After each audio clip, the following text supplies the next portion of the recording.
Yono yang sudah resen, silahkan Ibu. Terima kasih.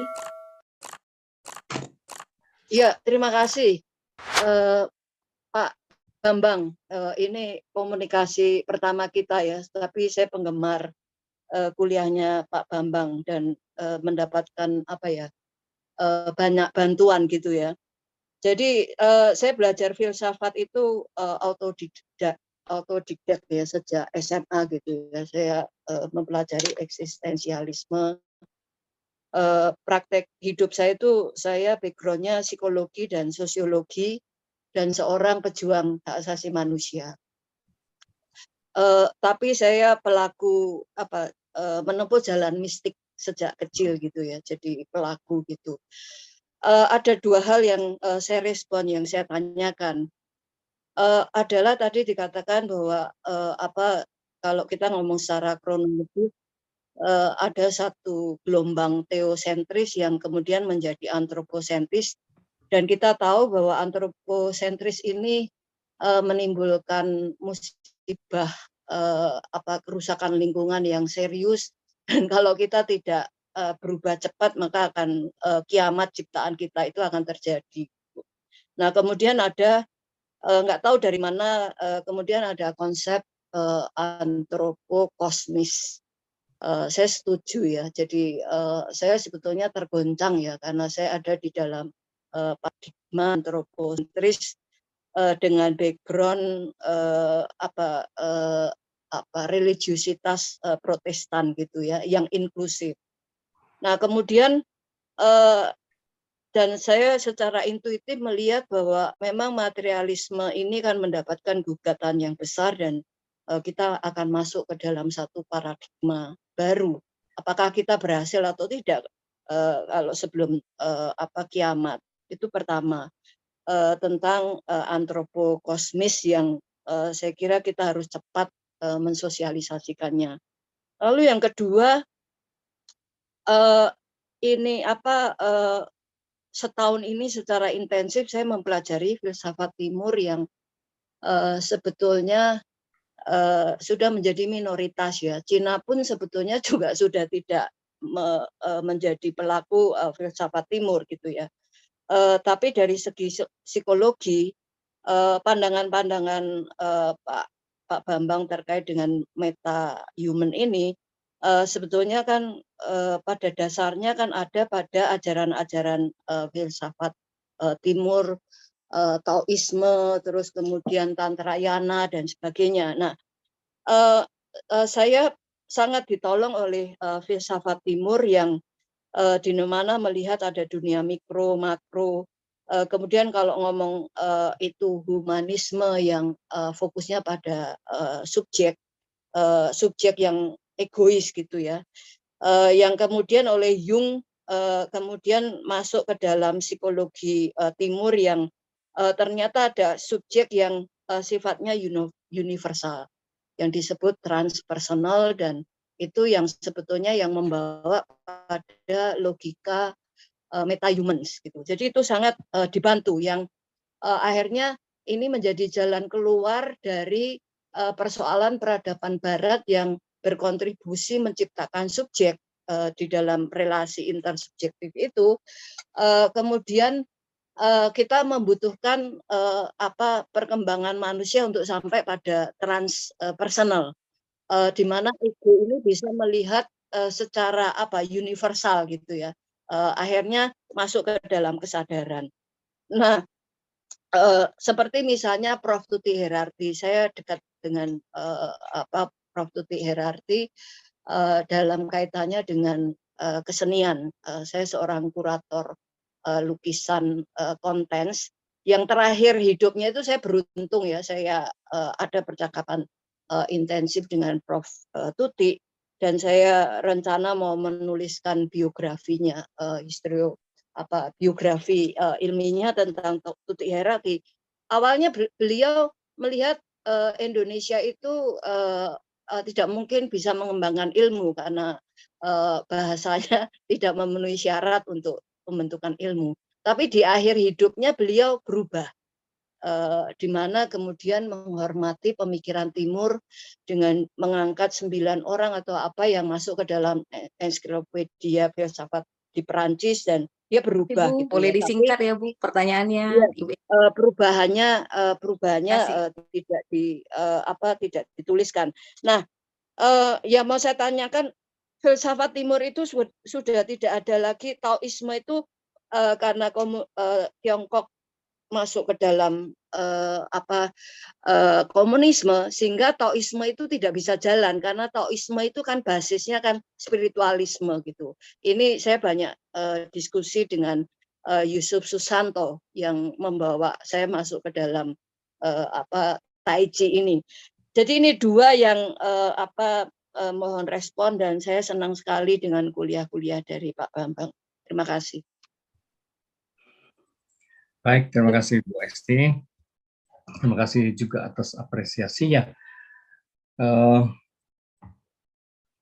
Ya, saya nggak tahu sejauh mana saya bisa merespon dengan tepat, tapi yang pertama itu, ya memang istilah yang lain yang pernah saya dengar juga adalah antropokosmis.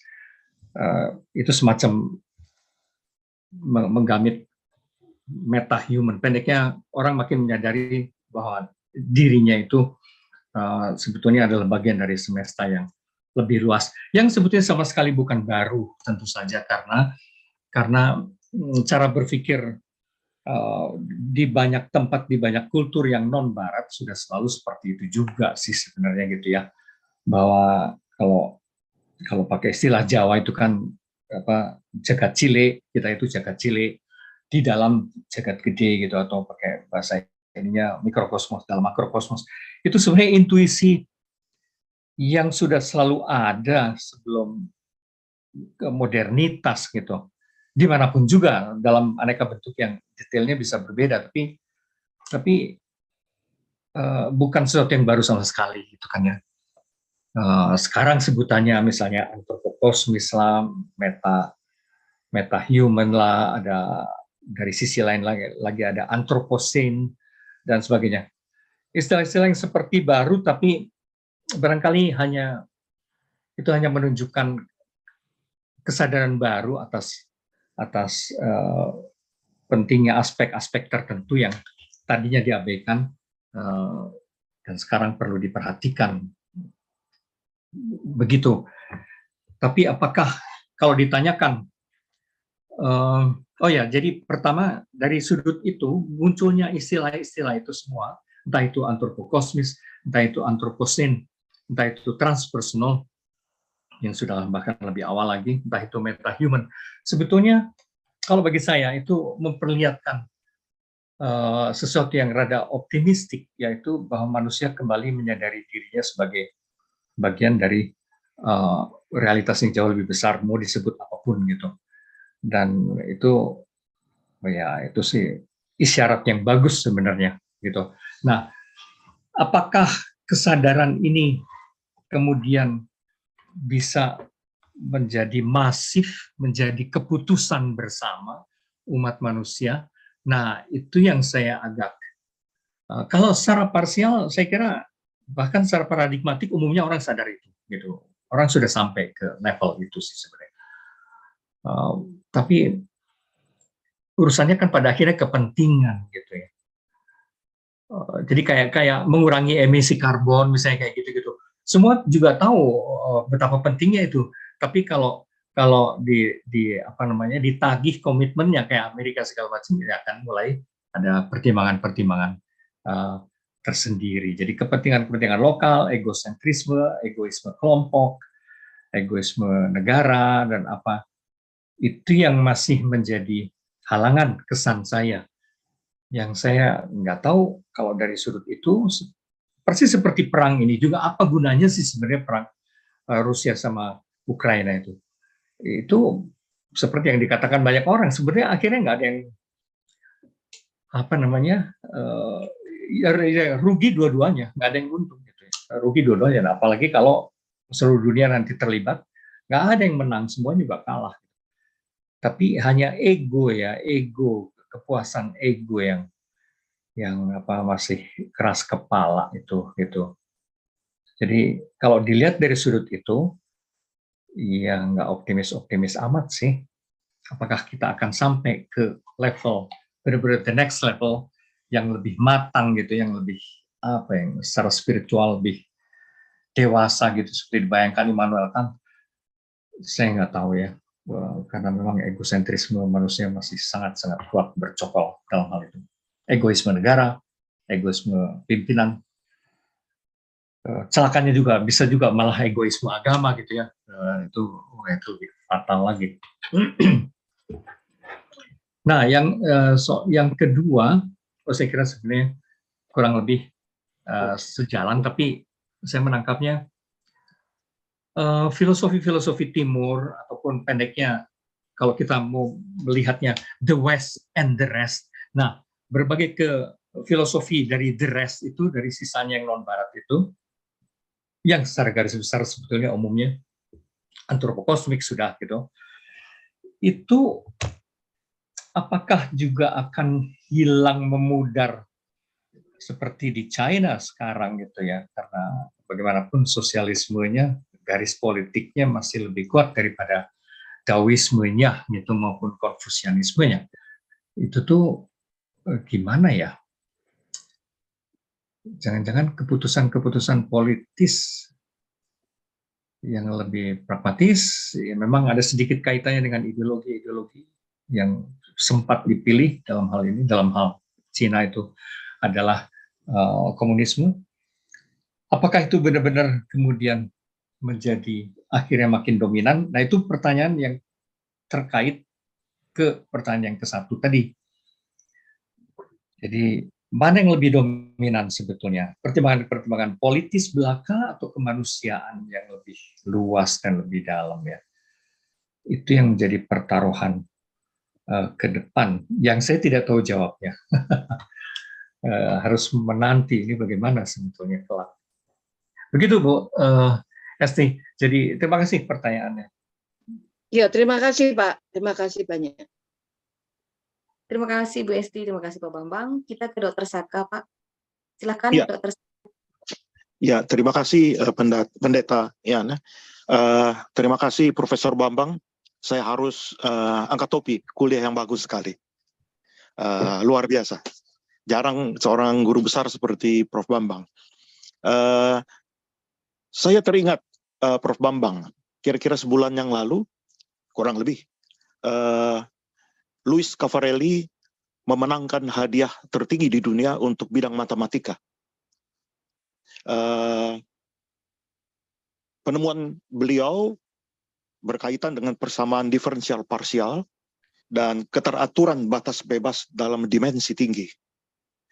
Dan juga itu menjadi dasar dari, mungkin Prof. Bambang kita semua sudah familiar, geometri dari Riemannian dan juga dengan kurvatur Ricci yang menjadi dasar dari relativitas umum Einstein. Pertanyaan saya singkat saja, apakah seperti kita ketahui bersama matematika, terutama matematika tingkat tinggi ini, akan menjadi dasar yang paling utama dan yang paling menentukan di dalam kita melihat perkembangan metahuman ini. Termasuk juga kalau alam semesta sudah bisa kita lihat dengan adanya relativitas Einstein dan juga teori Hawking dan lain sebagainya. Bagaimana menurut Profesor? Terima kasih. Ya, wah ini pertanyaan berat, Dokter. Jadi, memang kalau para ilmuwan itu, khususnya para mathematician, selalu memang cenderung tergoda untuk untuk ke arah sana, seakan-akan seluruh rahasia semesta itu bisa diterjemahkan ke dalam angka-angka melalui kerangka-kerangka matematik gitu ya.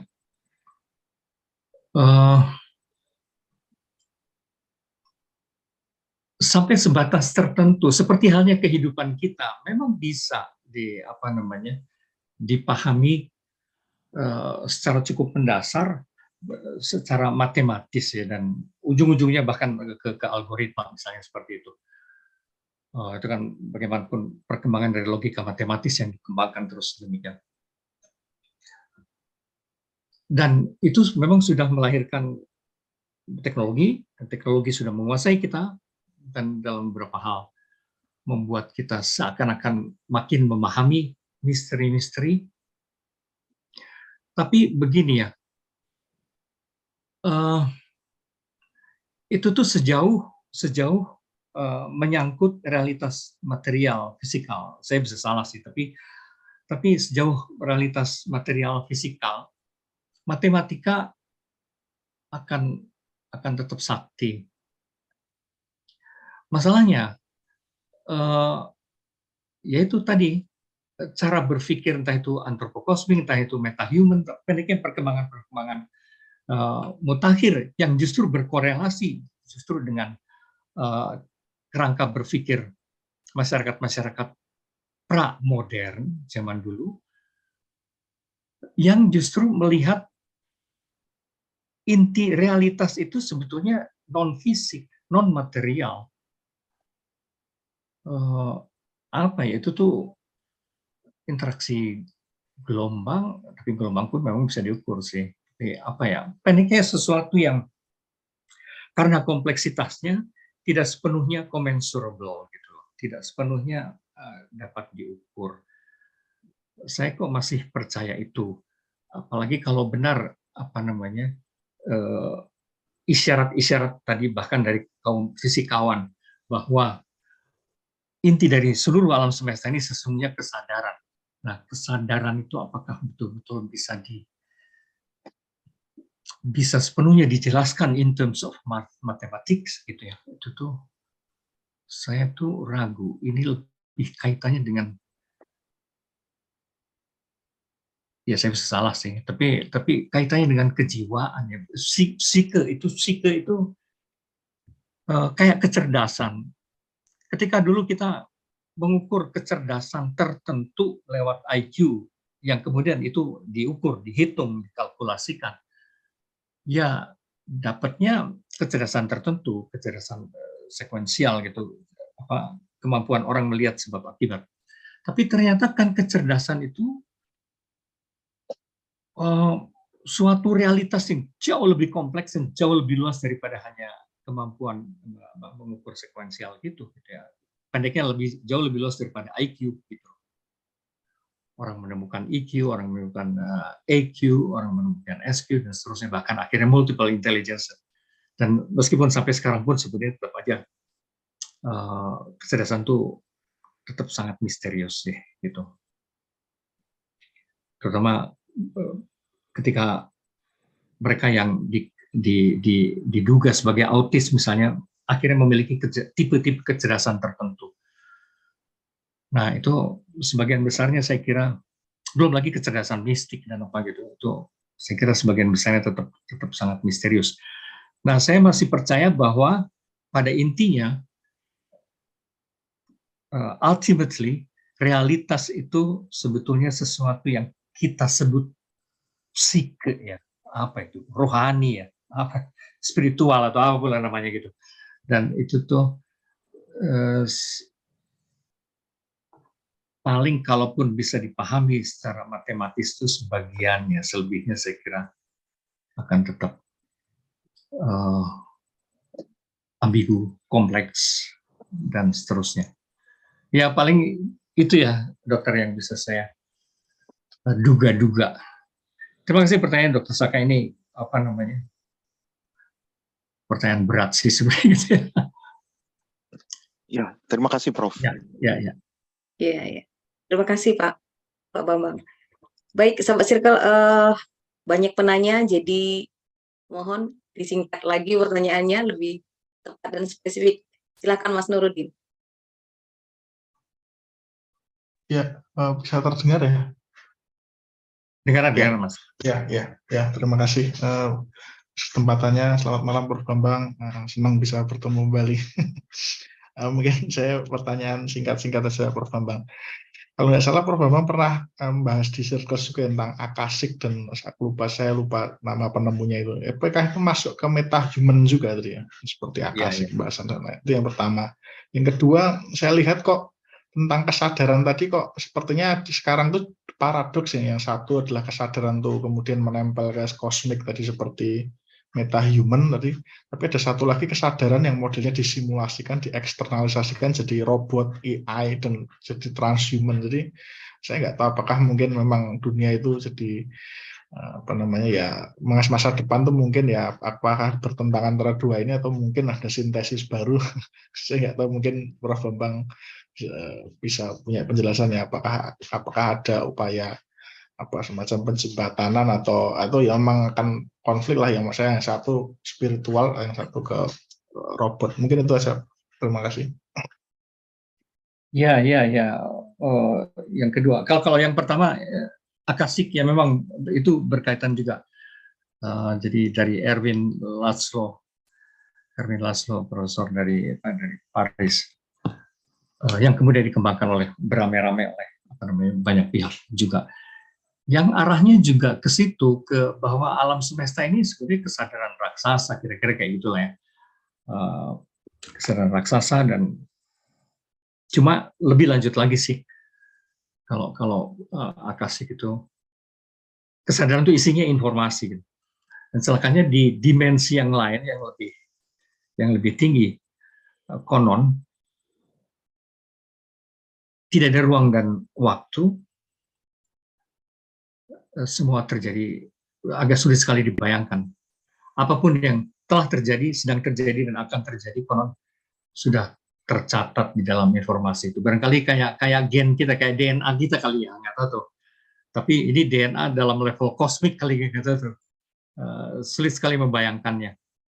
Karena kan konon segala perilaku kita, arah kita kemana, itu juga sudah tertulis dalam DNA kita. Nah, ini segala peristiwa di alam semesta juga ada semacam DNA-nya, itu yang disebut Akashic Record dan sebagainya.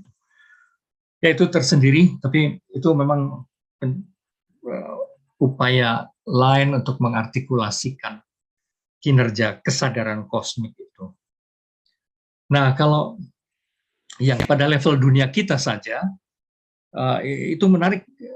Tadi Mas Nurudin melukiskannya kayak bahwa justru kesadaran yang internal itu seperti mau dieksternalisasi di dalam berbagai bentuk program AI.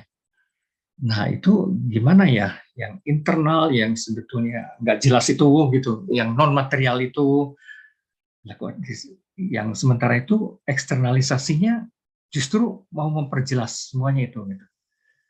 Yang nggak jelas itu diperjelas.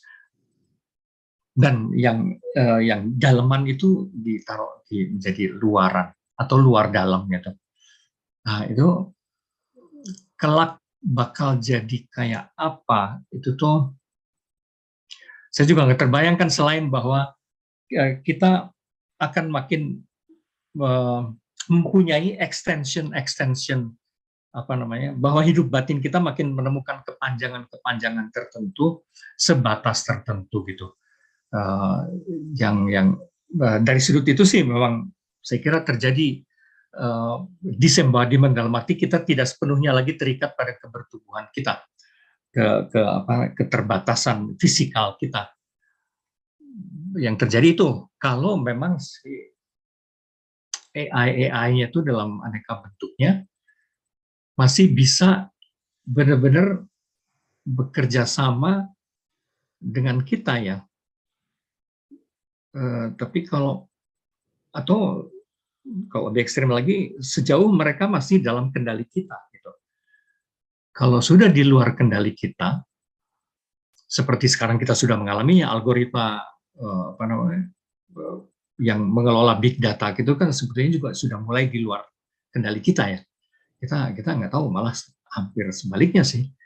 Banyak hal dalam hidup kita dikendalikan oleh big data itu. Nah, kalau situasinya seperti itu, wah, memang agak repot kita mau merebut kendali. Nggak kebayang bagaimana kita mau merebut kendali itu, gitu ya. pekerjaan rumah kita semua sebetulnya. Itu tuh mau diapakan gitu. Mesin yang sangat canggih itu. Nggak tahu, memang pasti ada persaingan sih mau nggak mau ya. Ada persaingan, kita dalam berbagai sisi mencoba merebut lagi kendali psike kita gitu. Meskipun dalam banyak hal lain kita juga sekarang sudah semakin tergantung banyak hal ke AI karena AI-nya makin pintar gitu. Karena cara mereka deep learning-nya itu benar-benar deeper gitu ya, makin deep gitu ya. Mereka makin canggih juga itu si AI itu. Nggak tahu tuh, aku juga nggak tahu tuh. Oke, thank you Mas Nuri. Ya, terima kasih Prof. Terima kasih Pak Bambang. Silakan Pak Henrikus. Oh ya, terima kasih Iya. Bu Yeni. Selamat malam Prof Bambang. Selamat malam. Mungkin tadi sudah dijelaskan sebenarnya oleh Pak Bambang, Prof Bambang. Saya ada pertanyaan sederhana tentang aliran-aliran ini anti-humanism, transhumanism, dan meta-humanism ini aliran yang sangat dengan ide-ide mereka sangat luar biasa. Tapi di sisi lain sepertinya ini aliran-aliran sangat eksklusif ya, tidak semua orang memahami. Istilah bahasa Inggrisnya mungkin esoteric ya, esoteric. Jadi hanya dipahami oleh sekelompok orang itu ya. Menurut Prof Bambang, bagaimana cara agar ide-ide dalam aliran-aliran ini bisa dipahami oleh masyarakat pada umumnya, khususnya bagi mereka oleh para pejabat pembuat kebijakan publik. Karena ini terkait juga dengan istilah tadi ada suatu tindakan anthropocentrism, yaitu manusia cenderung mengeksploitasi alam misalnya dan segala sesuatunya. Sementara kalau setiap orang bisa memahami ide-ide yang disampaikan oleh para filsuf ini, pasti mereka juga sedikit mungkin mengontrol istilahnya kadar anthropocentrism mereka ya. Bagaimana jadi ini bagaimana menurut Prof tentang itu? Lalu ada saya pernah membaca seorang tokoh dari Austria namanya Rudolf Steiner dengan kalau nggak salah alirannya disebut antroposofi. Apakah itu juga termasuk dari meta-humanism? Setahu saya itu Steiner seperti menghargai atau seperti aliran seperti dalam Buddhism ya, kalau nggak salah. Jadi menghargai setiap ciptaan itu mempunyai inherent values ya. Jadi pohon, tumbuh-tumbuhan, bahkan benda-benda mati seperti batu-batu itu seperti punya inherent values. Ini apakah ini juga termasuk meta-humanism itu sendiri? Terima kasih, Pak Bambang. Ya, terima kasih Pak Hendrikus. Ya, yang pertama sebetulnya pada level konkret, sebenarnya kebijakan-kebijakan pemerintah ketika mereka mencoba mendasarkan atau menggali kembali yang disebut local wisdom, local genius, local wisdom, yang umumnya itu kan antropokosmik ya, umumnya itu kan metahuman sebenarnya, kearifan-kearifan lokal itu. Nah, kalau mendasarkan kebijakan-kebijakannya pada kearifan lokal, itu sebenarnya sudah hampir otomatis sejalur sih dengan kerangka berpikir metahuman itu. Karena dalam keyakinan-keyakinan lokal, entah itu di Sunda, Banten, Ciptagelar, dimanapun, saya kira di kelompok-kelompok etnik umumnya masih seperti itu ya, masih menganggap bahwa kita itu bagian dari realitas kosmik yang lebih besar. Kita itu kesadaran kita adalah bagian dari kesadaran kosmik, dan bahwa kita semua saling terkait, gitu, segala unsur di dalam semesta ini semua saling terkait. Jadi sebetulnya meskipun kesannya tadi kalau dalam uraian saya kesannya itu esoterik, pada level filosofis, sebenarnya kalau kita pakai bahasa yang lain,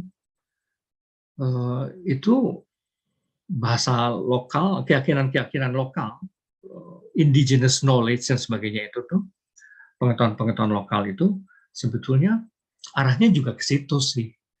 Arahnya juga mistik, religius kayak gitu, yang dulu agak direndahkan masalahnya itu. Ketika agama-agama samawi muncul, itu dianggap sebagai animisme, dinamisme, dan kesannya merendahkan mereka gitu, karena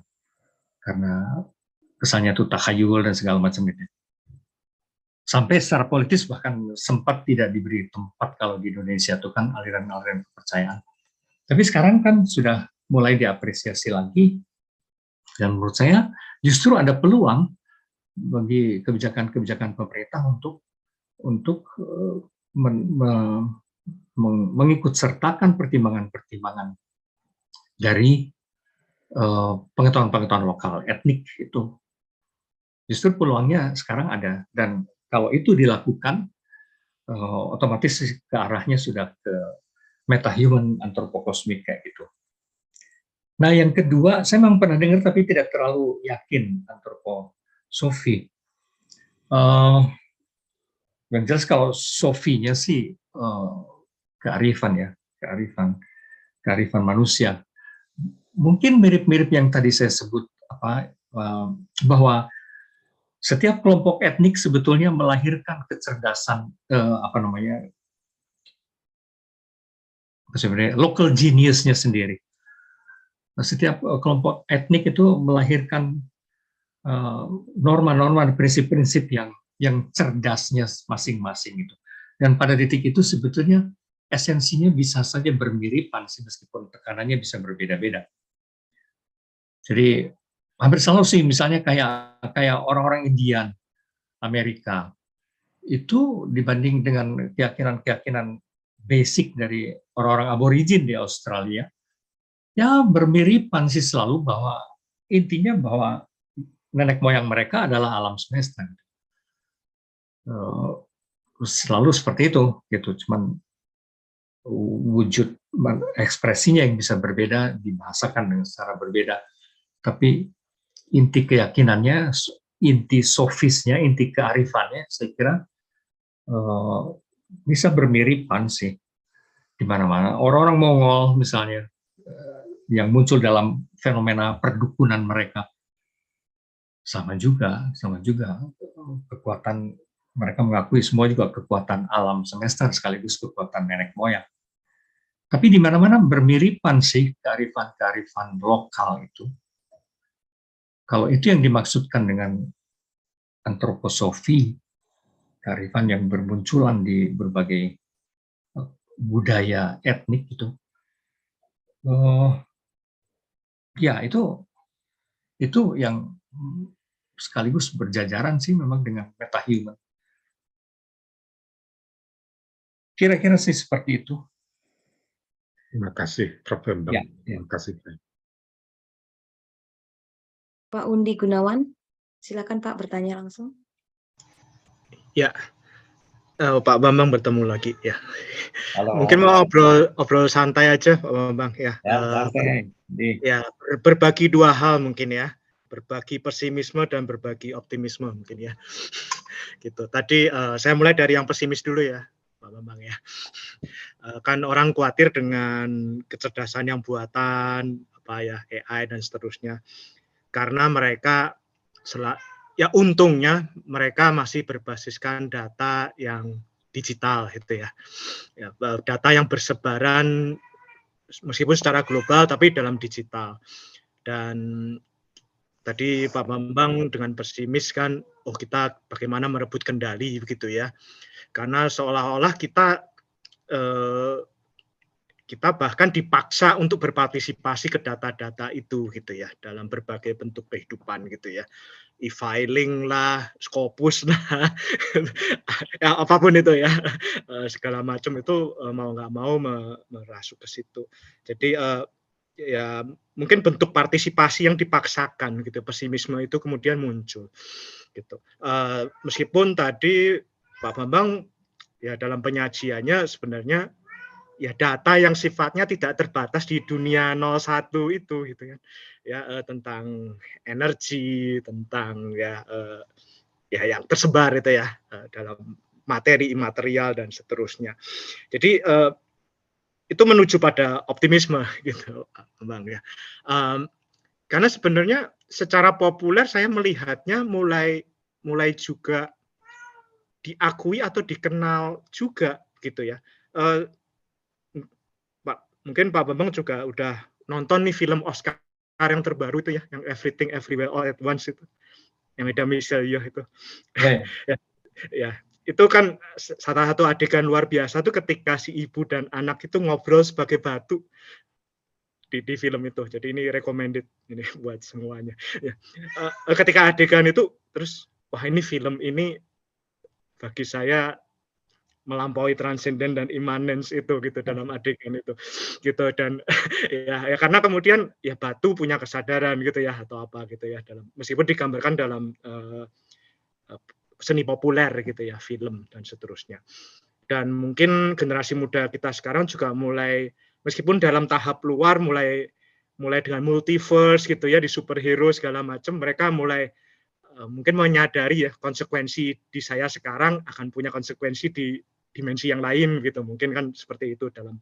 Jadi kalau itu sih saya berbagi optimisme gitu Pak, sebenarnya dalam kebijakan kebajikan yang lokal itu sebenarnya kebajikan yang makin global gitu. Mungkin gitu Pak Bambang, berbagi pesimisme dan optimisme, nggak tahu mau ditanggapi apa. Iya. Thank you Mas Undi. Mas Undi suka menemukan hal-hal yang unik. Dan memang iya sih. Saya tuh rada lupa karena saya nonton film itu di pesawat, jadi kadang-kadang ngantuk, kadang-kadang on and off. Memang itu film aneh itu. Tapi ya bahwa materi sematerial batu pun gitu sebetulnya bukan materi, gitu kan ya. Bahwa materi sematerial batu pun sesungguhnya bukan materi, itu tuh artinya itu sekaligus misteri, sekaligus sebuah pertanyaan. Jadi sejauh mana sains itu akan bisa sedemikian mempolakan yang material sudah jelas, tapi sisi imaterial dari yang material itu ya, sejauh mana itu dipolakan, saya kira memang sains akan terus-menerus menciptakan pola ya. Itu kerjaan sains memang begitu. Dan masalahnya kemudian hampir selalu pola-pola itu berguna gitu untuk kepraktisan itu. Dan yang selalu menawan dari dunia iptek itu kegunaan itu, bahwa polanya macam apapun yang ditemukan oleh sains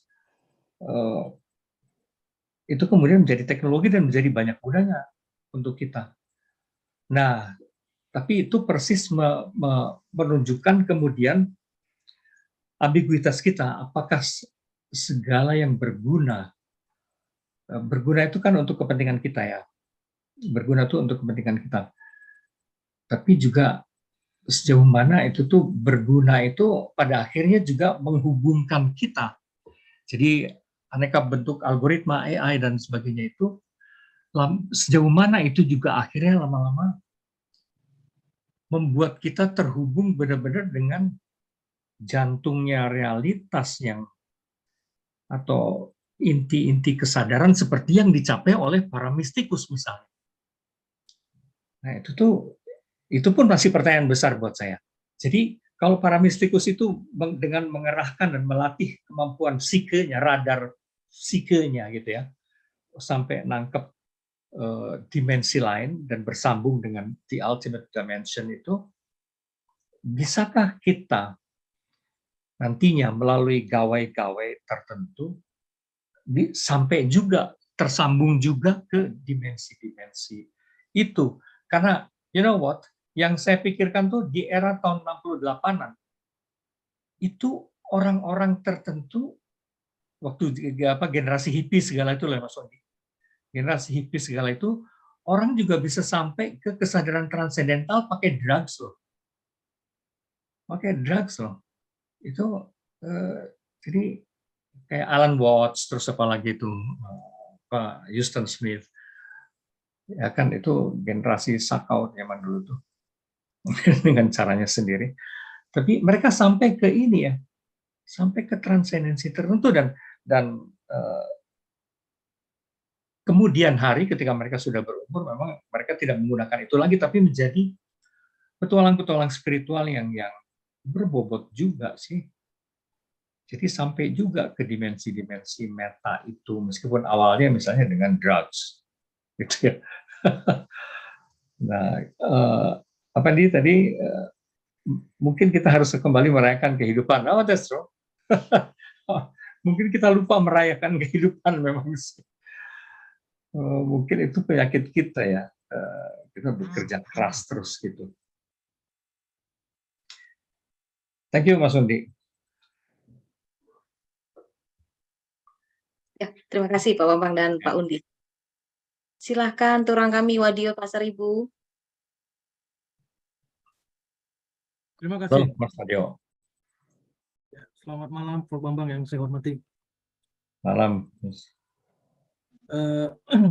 Mohon izin Prof bertanya. Nah, sepanjang uraian tadi saya mencoba untuk terdorong untuk semacam membuatkan periodisasi Prof itu, dan mohon koreksinya yang saya temukan sejak Renaissance kemudian bergeser ke abad modern itu ada mentalitas yang menghidupi semangat humanisme itu adalah meletakkan rasio manusia itu menjadi pusat, dan kesadaran bersama itu yang didorong itu, karena sedimentasinya sebenarnya masih dari yang abad sebelumnya, tapi sudah berbeda paradigma dia. Kalau paradigma yang sebelumnya itu sebelum Renaissance atau reformasi gereja itu dia segalanya adalah tentang Tuhan. Masih pada sedimentasi yang sama, tapi inovasinya berubah. Nah, bergeser ke eksistensialisme, terus ke strukturalisme, masuk ke kontemporer itu, evolusi itu, kelihatannya ada yang bergeser gitu pandangan tentang humanisme memang, dan cepat sekali perubahan itu. Prof menjelaskan tadi itu. Nah, di sini saya agak kebingungan nih menemukan mentalitasnya. Di awal-awal masih kelihatan dia itu masih memiliki sedimen dari yang lama. Inovasinya masih nggak jauh-jauh beda gitu. Tapi terus makin berjalan ke sini, dia seperti berjalan sendirian gitu. Seolah-olah kesadaran itu bukan kesadaran kelompok lagi yang perlu, tapi kesadaran individu. Jadi pertanyaan saya, apakah benar ini dugaan saya? Sedimentasi di kontemporer ini, khususnya sekarang udah post ini, itu sedimentasinya bukan lagi sedimentasi zaman dulu, pemikiran-pemikiran, tapi udah diri manusia itu sendiri. Pengalaman dia, apa yang dia rasakan, yang selama ini tersedimen, tertumpuk oleh teori-teori besar itu. Jadi keluarlah itu semuanya itu. Ya, inovasi berdiri di atas itu. Bisakah begitu? Mentalitas berpikirnya adalah sebenarnya mentalitas relasi, tetapi relasi yang konflik. Itu yang pertama. Yang kedua, kalau kita gambarkan dalam diagram, seolah-olah situasi metahuman itu berada dalam diagram antara singularity, one, dan struktur. Tetap membangun struktur, tapi sendirian. Jadi grafiknya satu saja. Segaris gitu, meningkat ke atas positif ya. Dan yang terjadi adalah saling interupsi, menginterupsi, menginterupsi, udah nggak peduli lagi itu teks-teks besar itu. Nanti kalau diinterupsi orang diam dia, hening. Nanti muncul lagi tanpa perlu punya tanggung jawab untuk membalas atau mengkonfirmasi. Beda dengan zaman modern.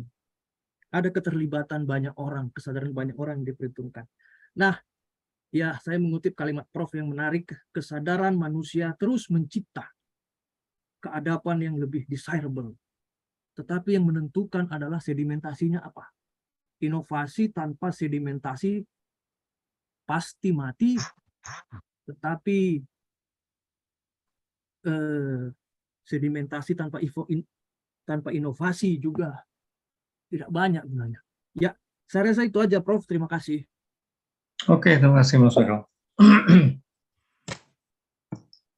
Iya, kuncinya sih sebenarnya apa yang Anda bayangkan sebagai sedimentasi, gitu ya. Kalau sedimentasi itu maksudnya adalah basisnya di Renaissance memang basis berpikir itu kebersamaan ya, bersamaan itu kesadaran bersama untuk mengubah arah kehidupan. Sekurang-kurangnya bersama dalam arti Eropa, Barat lah, gitu ya, dunia Barat. Nah itu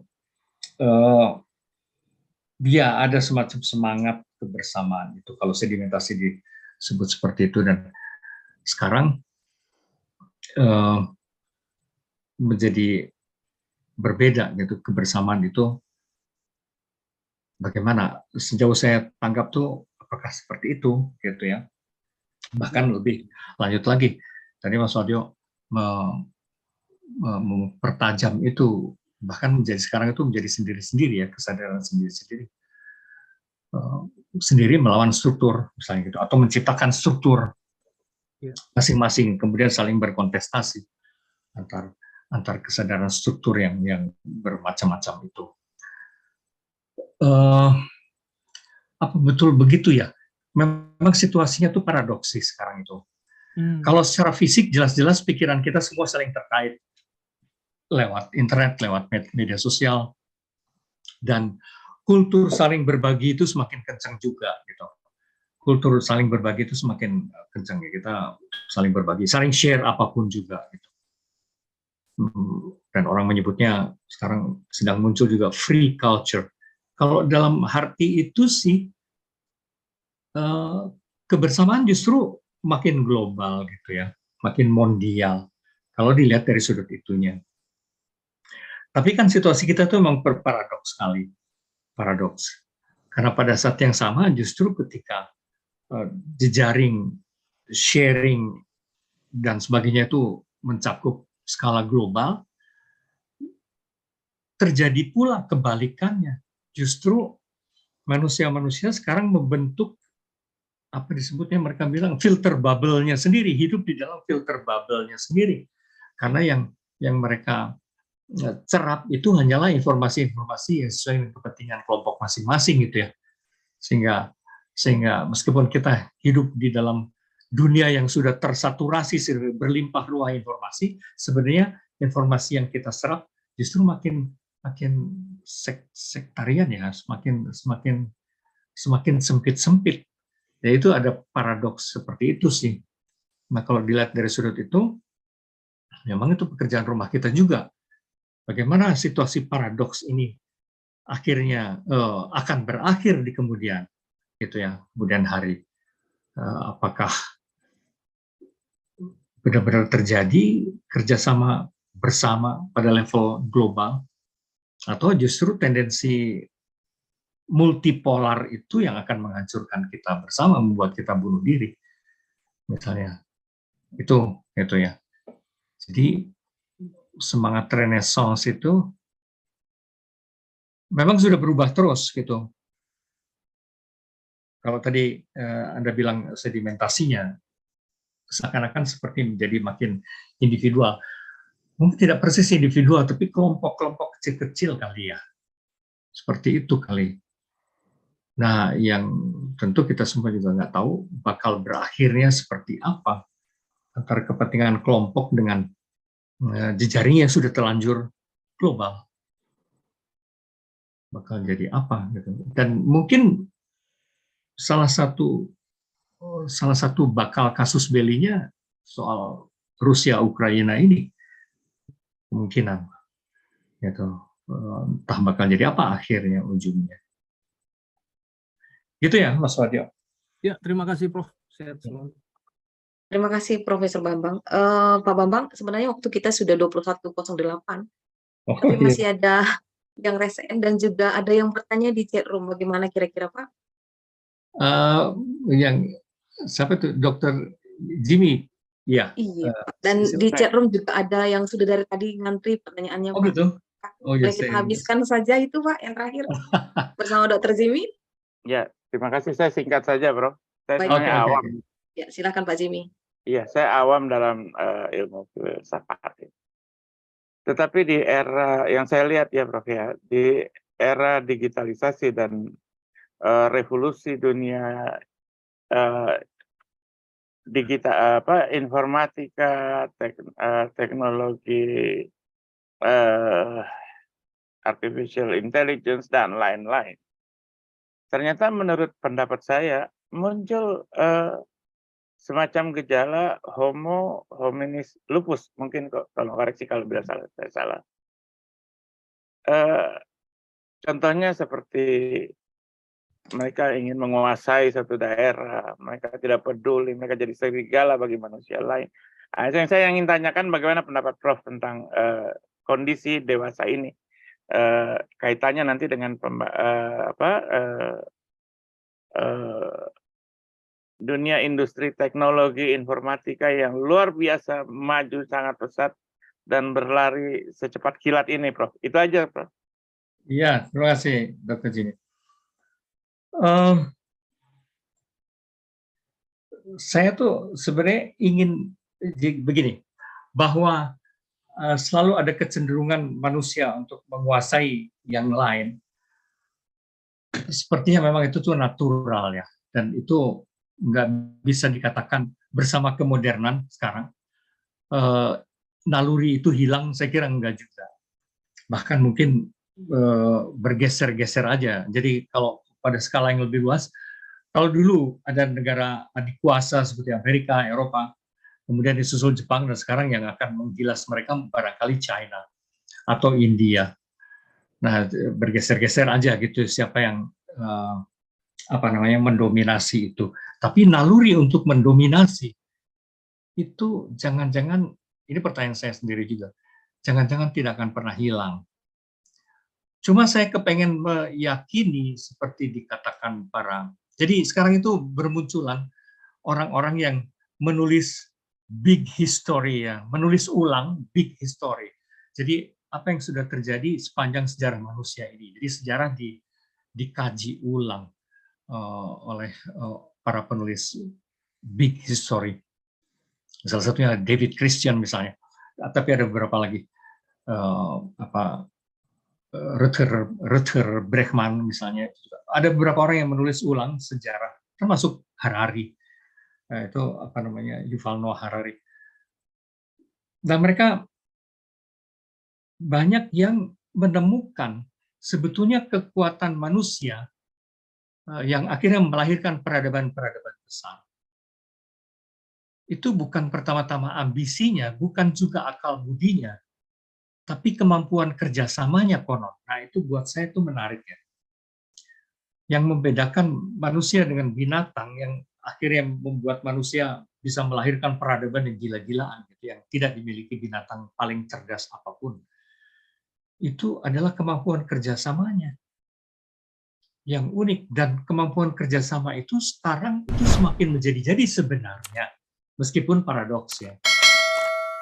Paradoks tadi karena memang kita juga saling bersaing juga sih. Tapi bahwa jejaring kerjasama itu otomatis kurang-kurangnya dikondisikan secara eksternal sekarang itu. Nah, saya pengen percaya bahwa yang menang kelak mungkin kemampuan kerjasama. Kalau betul itu, maka tadi omongan Mas Undi tadi, jalur yang lebih optimis barangkali lebih bisa diharapkan kali ya.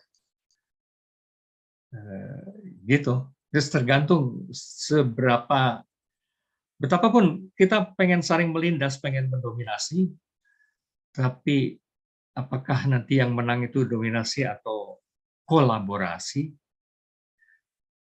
Ya, itu nasib masa depan kita tergantung pada itu. Terima kasih, Dr. Jimmy. Begini, artinya memang masa depan tidak pernah sepenuhnya kita ketahui. Mungkin sikap yang paling tepat adalah, saya kira, terus saja mencipta sesuatu yang kita bayangkan sebagai desirable bagi semua orang. Gitu.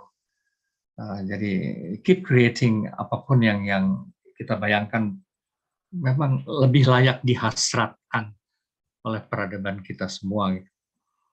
Tapi sekaligus tanpa banyak ekspektasi.